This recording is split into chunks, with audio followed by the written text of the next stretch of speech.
In a dark corner of East London, young men wearing expensive jackets watch every stranger carefully.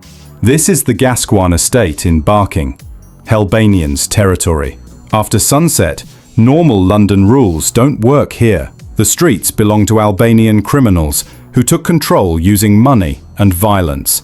Hellbanians is an Albanian street gang known throughout this area. During daytime, the estate looks normal. At night, it becomes the gang's fortress. Local people started seeing luxury cars, Ferraris and Lamborghinis, driving through these roads years ago. Gang members, mostly in their 20s, showed off thick bundles of £50 notes and gold Rolex watches openly. They posted on social media, uploading music videos to YouTube and Instagram. In these videos, masked young men with gold chains rap in Albanian about loyalty and violence. They show expensive Bentleys and throw cash around. One video shows a drone flying over their tower blocks, then cuts to gang members surrounding a police car. Before police shut it down, the Helbanians' Instagram page had over 100,000 followers. The message was clear.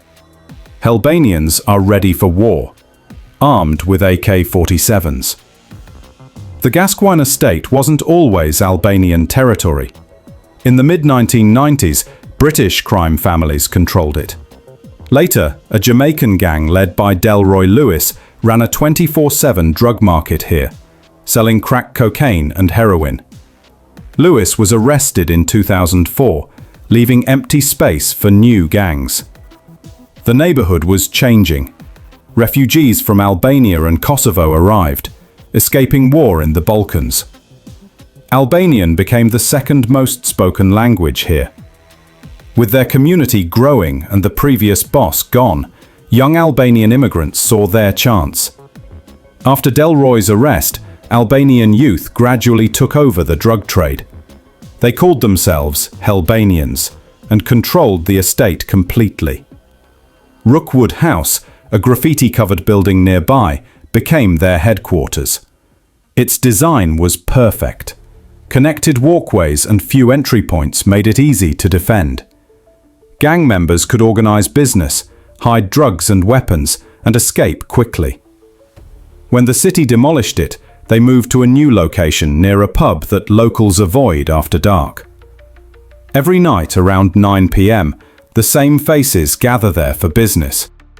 Hellbanians recruit heavily from Albanian youth in London, especially those with few opportunities or those attracted by fast cars and easy money. Their flashy social media posts are propaganda to attract new recruits. They call new members falcons. Teenagers get designer clothes, stacks of cash, expensive motorbikes, or poses with attractive girls. They don't see the brutal reality until it's too late. Life in this gang is disposable. Anyone who betrays the group faces severe punishment, beating, stabbing, or worse. If rival gangs enter their territory, Hellbanians respond with violence. They openly threaten other gangs, even taunting a rival Albanian outfit called OTR. What many don't realize is that Hellbanians is just the street-level face of something bigger, the Albanian Mafia. These young men are foot soldiers of an organized crime network, extending far beyond this estate. Over 20 years, Albanian crime groups systematically took over key parts of Britain's criminal economy. Britain's National Crime Agency warns that Albanian gangs now nearly control the UK's £5 billion yearly cocaine trade. From European ports to London projects, this network from the Western Balkans reached the top of the drug supply chain. Many key players grew up in the 1990s, during terrible times in Albania and Kosovo. Economic collapse, lawlessness, and civil conflict. Some fought in the Kosovo War or survived violent disorder. When Albania's communist government fell and the country fell into poverty, criminal businesses grew. Albanians value besa, meaning keeping promises. Among gangsters, this means reliability. If an Albanian crime boss makes a deal, he delivers. At the same time, an old tradition called the canon, an eye for an eye honor code, allowing deadly revenge for betrayals, made these gangsters feared. Cross them, and revenge can be fatal for the offender and their family back home. This combination of loyalty and ruthless revenge proved powerful. In the late 1990s and early 2000s, many ambitious young men from Albania looked west. Some immigrated legally or claimed asylum. Others were smuggled illegally into Italy, Belgium, and the UK. London was attractive. Albanians arrived to find certain illegal markets already controlled, but they were clever and organized. They started by focusing on prostitution. With frightening speed, Albanian gangs seized control of brothels across UK cities. Through charm and brutality, they became the new pimps. Countless Eastern European women were trafficked by these networks. Many were tricked with false promises of legitimate jobs, only to have their passports stolen and their bodies sold in backstreet apartments. Albanian crime groups proved especially ruthless. If a woman disobeyed, she could be beaten or raped. Police operations uncovered terrifying cases. Women held captive, abused, and forced to have sex with dozens of men daily. In one case, a 16-year-old girl was tricked into coming to London and suffered over a year in sexual slavery. When that ring was busted, the judge called it slavery alive and well. But the drug trade truly elevated Albanian gang power. By the early 2000s, they shifted focus to cocaine. Demand for cocaine in the UK has always been high. Traditionally, the cocaine business involved many groups. South American cartels producing it, Dutch or Belgian wholesalers distributing it, and British gangs selling it. It was an old system with many middlemen and markups. Albanians saw an opportunity to change everything. Around the late 2000s, Albanian kingpins negotiated directly with Colombian and Latin American cartels, cutting out Dutch wholesalers. They arranged massive cocaine shipments straight from South America to Europe. Suddenly, they weren't just street dealers. They were importers. This gave them two major advantages. First, they got cocaine at rock-bottom prices. While other gangs paid over £20,000 per kilo, Albanians could get it for £4,000 to £5,000 by going direct. Second, their product remained high purity. On the street, Albanian-supplied cocaine was both cheaper and stronger. For drug users and dealers, this was irresistibly profitable. It was a revolution in the UK underworld. Albanian networks undercut rivals and won huge market share. If you were a small dealer in London by the 2000s, your supplier's supplier was likely Albanian. Albanian gangs control the whole supply chain, from port to point of sale. One crew handles smuggling from Latin America to European ports. Another transports it secretly into the UK, hidden in produce or building materials. Yet another distributes to regional managers and street teams who sell to customers and enforce territory. By owning each step, they maximize profit. Their operations scale occasionally becomes public with big police busts. In early 2021, an amazing discovery happened at Portsmouth Port. Border officers inspected banana shipments from Colombia. Hidden among fruit were dense cocaine packages.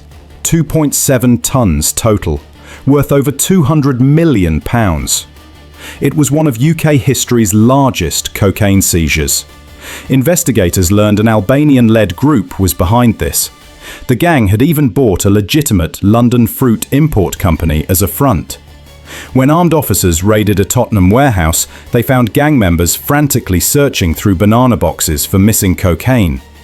Police found a firearm and ammunition hidden in the rafters. Among arrested suspects were multiple Albanian nationals and associates from other countries. Stories like this highlight the ambition and international reach of these gangs. Albanian Mafia tentacles extend from South American fields to European docks, from London estates to casinos where profits get laundered.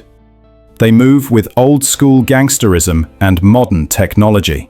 They rely on trusted family bonds and face-to-face meetings, cementing deals with handshakes. But they also use encryption technology to coordinate crime. In 2020, European police hacked an encrypted phone system called EncroChat, a secret messaging network favored by drug lords. Results were explosive. Millions of hidden messages became visible, and raids followed. In the UK, Operation Venetic targeted dozens of major criminals. Many were Albanians. One was Bjar Kosmina, 33, living quietly on a busy Wembley high street. Kosmina wasn't a street dealer. He was a logistics man coordinating multi-million-pound drug deals. When officers arrested him in May 2021, they found nearly £300,000 cash hidden across 2 properties.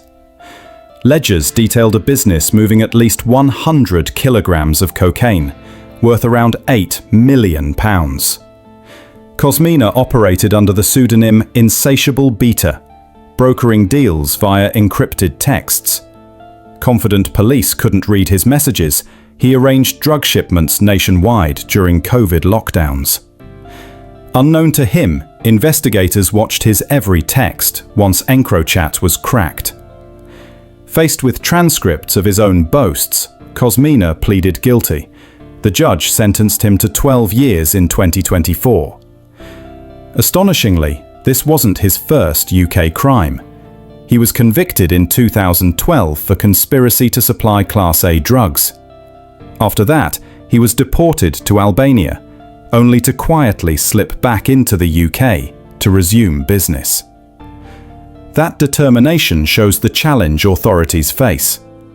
The higher levels of Albanian Mafia remain hard to reach. While foot soldiers like Helbanians flash their wealth, true kingpins maintain much lower profiles. Some operate from abroad, coordinating from safe havens. They use layers of intermediaries to stay ahead of police. Due to their code of silence, flipping an Albanian gang member is extremely rare. These men know betrayal could bring lethal consequences for themselves and relatives back home. The old generation of Albanian crime lords actually disliked Helbanians' flashy behavior because it threatened to draw attention to their larger operations. These older bosses preferred drug trafficking to continue quietly, without social media alerting the world. The impact on communities has been profound. They effectively control streets through fear and influence. Neighborhoods like Gascoigne Estate have residents who feel an invisible hand determines what happens after dark. The gangs also drain wealth from these communities. Money flows upward into criminal coffers, and often overseas. These networks exploit vulnerable communities at every step. Consider the pipeline bringing an Albanian gang member from a Balkan village to a London street corner. It often starts with a lie. In remote Albanian towns where jobs are scarce, whispers spread of opportunities in England. Sometimes a local fixer tells impressionable young men they can make a fortune. Recently, this recruitment went digital. On TikTok, flashy videos targeted at Albanian youth glorify the journey to the UK. One clip showed a small boat speeding toward Dover's White Cliffs with the caption, "Fuck school. Let's take the boat to England." It's brazen marketing by smugglers. Abandon your humble life and get rich. What they don't advertise is the trip's price, thousands of pounds, and strings attached. By 2022, unprecedented numbers of Albanians appeared on England's shores in flimsy boats, part of the wider migrant crisis. Many immediately claimed asylum. While some claims were genuine, Albania has issues like blood feud violence. A portion were foot soldiers for gangs. British officials noticed organised criminal groups embedded themselves in migrant routes. Albanian gangs operated around migrant camps in northern France, offering passage to the UK in exchange for future debt. Young men didn't realize what awaited them. Once in Britain, cut off from family, these men found smugglers transformed into handlers. They were told they owed tens of thousands of pounds, far more than the journey cost. To repay it, they had to toil in the underground economy for slave wages, or directly involve themselves in gang crime. Many young Albanian men are invisible across the UK, washing cars, working construction for cash, guarding cannabis grows, effectively enslaved to criminal networks. They blend in because they're mostly white and speak some English. People assume they're just migrant workers, but they're trafficking victims. Albanian gangs exploit these men viciously, knowing they won't go to police. Then there are the women. Albanian crime groups still deeply involve themselves in human trafficking for sexual exploitation. A woman named Zana tells a familiar story. She was approached in Tirana with an offer to work as a London nanny. Desperate, she agreed and was slipped into Britain with a fake passport. The nightmare began immediately. Her handlers took her documents and beat her. She was told she'd work off a huge debt. Zana ended up in a Soho massage parlor, forced to serve up to a dozen men daily, never seeing money. Whenever she resisted, her pimp, an Albanian man who himself was once exploited, burned her with cigarettes. It took months before police raided the place and freed her. Zana was just one of many. In cities across Europe, Albanian-run prostitution rings have been busted, where women were kept in inhumane conditions. It's another way these gangs prey on vulnerable people's hopes. Every person dreaming of a better life can be their tool. The common denominator is exploitation of desperation. Albanian gangsters also recruit British teens, especially runaways or kids from troubled homes, to work as street dealers. The Albanian cocaine importers' rise made things more violent. Suddenly, cocaine was everywhere, cheaper and purer. Smaller UK gangs saw they could make quick profits. Gun violence and knife crime increased as turf wars flared. In one tragic 2019 incident, a 14-year-old boy named Jaden was murdered in a gang-related attack in East London, where competition over cocaine business became fierce. While not directly tied to Albanians, police suspected volatility in the drug scene, spurred by high-grade cocaine influx, created an environment where younger kids got sucked into deadly feuds. By making cocaine widely available and cheap, they empowered countless smaller outfits, many employing youth. The criminal monopoly trickled down mayhem into Britain's most deprived communities. Law enforcement is painfully aware of the problem. The National Crime Agency has a dedicated unit on Albanian organised crime, and police increased collaboration with European partners.